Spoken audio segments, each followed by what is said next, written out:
Yesterday, the big man was at Underhill to watch, as was Tom Skippings.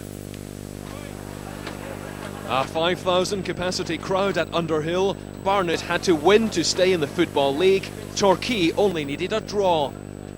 Amazingly, the game was not made all ticket, and with the ground full half an hour before kick-off, hundreds were locked outside.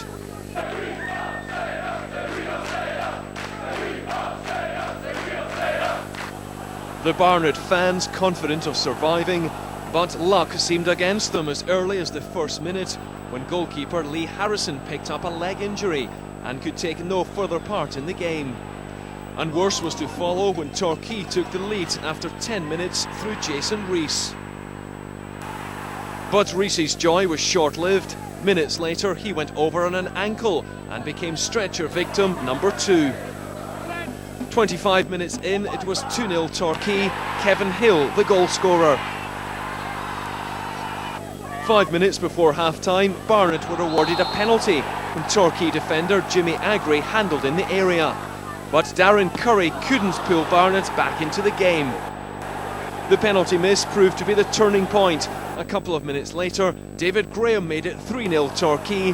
There looked no way back for Barnet. The home fans were given a glimmer of hope when Ryan Green turned the ball into his own net a quarter of an hour into the second half. And the prospect of a sensational comeback grew when Torquay keeper Stuart Jones failed to claim a cross and Wayne Purser pounced to make it 3-2. 15 minutes left, Barnet still needed to score twice more to survive. But they couldn't produce any more goals. It's Torquay who preserved their third division status, Barnet relegated to the conference. Their 10-year association with the Football League is over. Devastated, that's the word. We were right for today. The win was going to play an important part, as it's shown, and we probably got off to the worst possible start, losing our goalkeeper, conceding a goal, missing a penalty. You know, probably got off to the worst start. I feel absolutely delighted. I mean, for everyone at Torquay, everyone involved, the players. I must admit, stood here just thinking about what might be happening in the Barnet change room. You know, I feel obviously a little bit for them, but you know, I think we deserve to win that football match. But one thing's for sure, as I said before the game, the club has done nothing but fight since I've been here. It now needs to fight to get Football League status back, and I believe that's what we'll do. Fraser Robertson doing a good impression of Tom Skippings there.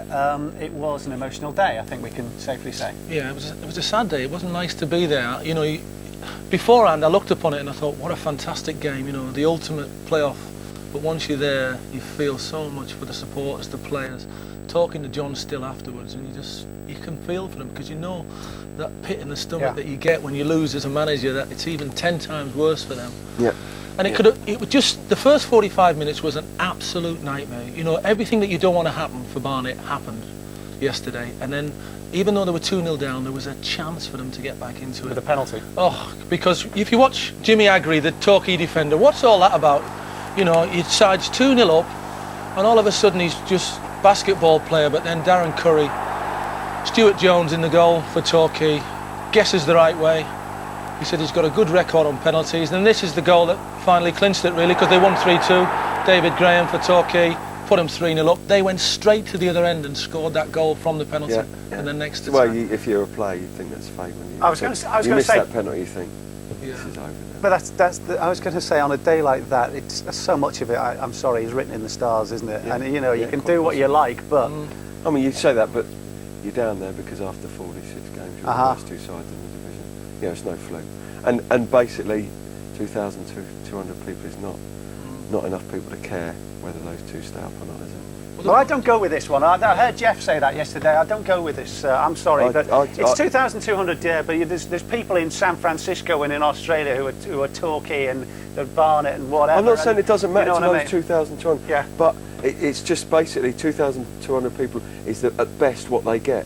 Now, what there was 3,000 people locked out yesterday. Yeah, I mean, that's what I'm saying. All they will ever be is what they are now, which is what's a good year for Barnet, top 10 in the third division. Same for Torquay, you know. Whereas you've got, like he said yesterday, you've got the likes of Rushton coming through, your Yeovils, who can progress. Yeah. What about what's Tony Cotty been saying about it all? I think Tony's very disappointed, obviously, to be just associated with something like that, you know.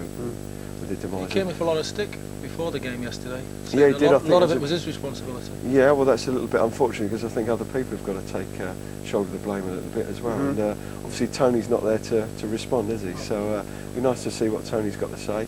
I think he's kept a dignified silence. Yeah. And you know, he'll probably be able to say now what actually did happen. I think John Steele has been a tad unfair on Tony. Yeah, it's all hindsight, but basically you think with the goals that he scored in the games that he played, maybe he should have stayed.